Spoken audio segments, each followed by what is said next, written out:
আমি হয়তো ৩৫ বছরে মিলেনিয়ার হব, নয়তো আমি কোনো উঁচু বিল্ডিং থেকে ঝাঁপ দিয়ে দিব।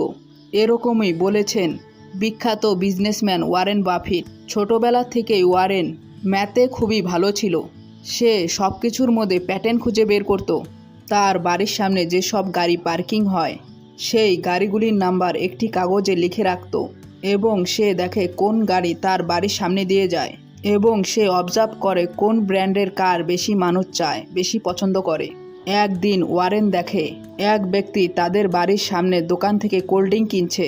ওয়ারেন সেই সিপিগুলিকে একত্রিত করে এবং দেখে কোন কোম্পানি ব্র্যান্ডিং বেশি সেল হচ্ছে। সে দেখে মানুষ বেশি কোকাকোলা প্রেফার করছে। এই নলেজের উপর ভিত্তি করে সে কোকাকোলার অনেক শেয়ার কিনে ফেলে। যখন ওয়ারেন 10 বছরের ছিল, পেনশন লাইব্রেরিতে বই পড়ে। সেখানে একটি বই দেখে, 1000 পদ্ধতি $1000 কামানোর। তার মধ্যে একটি আইডিয়া ওয়ারেনের খুব বেশি পছন্দ হয়, যে আপনি ওজন মাপা যন্ত্র দিয়ে $1000 কামাতে পারবেন। ওয়ারেন বাফেট ছোটবেলা থেকে অনেক কিছু বিক্রি করেছে, নিউজ পেপার, চুইংগাম, কোকাকোলা। ছোটবেলা থেকেই তার টাকা কামানোর গেমে মজা চলে আসে। ওয়ারেন বাফেট বলে, টাকা কামানো ফ্রিডম ছিল, এনজয় ছিল, আমি নিজেই নিজের বস। ওয়ারেন বাফেট ছোটবেলা থেকেই কম্পাউন্ড ইন্টারেস্টের কনসেপ্ট ভালো করেই জানতো। সে ছোটতে একটি রাজার স্টোরি শুনেছে। একটি পুরোহিত আসে রাজার কাছে কিছু দান চাওয়ার জন্য।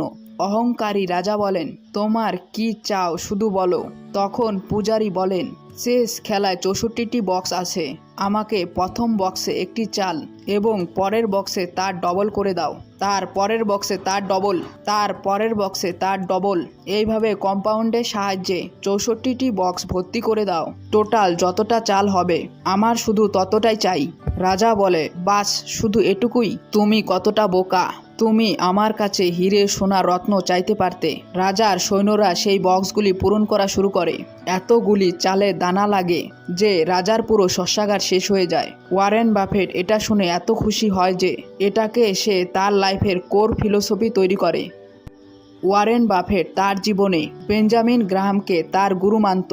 বেঞ্জামিন গ্রাহামের লেখা বই ইন্টেলিজেন্ট ইনভেস্টর তার খুবই প্রিয় একটি বই। সেখান থেকে সে শিখতে পারে ইনভেস্টমেন্ট এর core philosophy. Rule number 1, never lose money, and rule number 2, never forget rule number 1। Warren Buffett public স্পিকিংয়ে অনেক ভয় পেত। এক সময় ওয়ারেন বাফেটকে হার্ভার্ড বিশ্ববিদ্যালয় থেকে লেকচারের জন্য ডাকা হয়। সেখানে স্টেজে উঠে তার এত নার্ভাস ফিল হয়, সে স্টেজ থেকে নেমে বমি করে দেয়। পরবর্তী সময়ে সে সময় নিউজে প্রকাশিত ডেল কার্নিংয়ের লেখা বই পাবলিক স্পিকিং, এই বইটি পড়ে এবং তার কোর্সে জয়েন করে। ওয়ারেন বাফেট এই বইটি পড়ার ফলে পরবর্তী প্রফেশনাল লাইফে একটি জাম্প দিয়ে দেয়। এই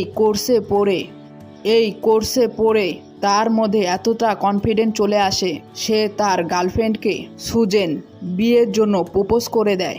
ওয়ারেন বাফেটের জীবন থেকে প্র্যাকটিক্যাল টিপস। লাইফে কম্পাউন্ড ইফেক্টের গুরুত্ব অনেক। কম্পাউন্ড ইফেক্ট ভালো দিকেও হতে পারে বা খারাপ দিকেও হতে পারে।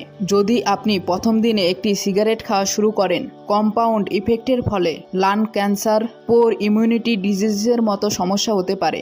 অন্যদিকে আপনি যদি এক্সারসাইজ করেন, তবে আপনি কম্পাউন্ড ইফেক্টের ফলে healthy and happy life lead করতে পারবেন। এগুলি আমি শিখেছি ওয়ারেন বাফেটের biography the Warren Buffett way থেকে। যদি আপনি বইটি পড়তে চান তাহলে ফ্লিপকার্ট এবং অ্যামাজন থেকে অর্ডার করতে পারেন। অবশেষে বলবো, এই সময়টা আপনার। Stay happy, stay good and better life.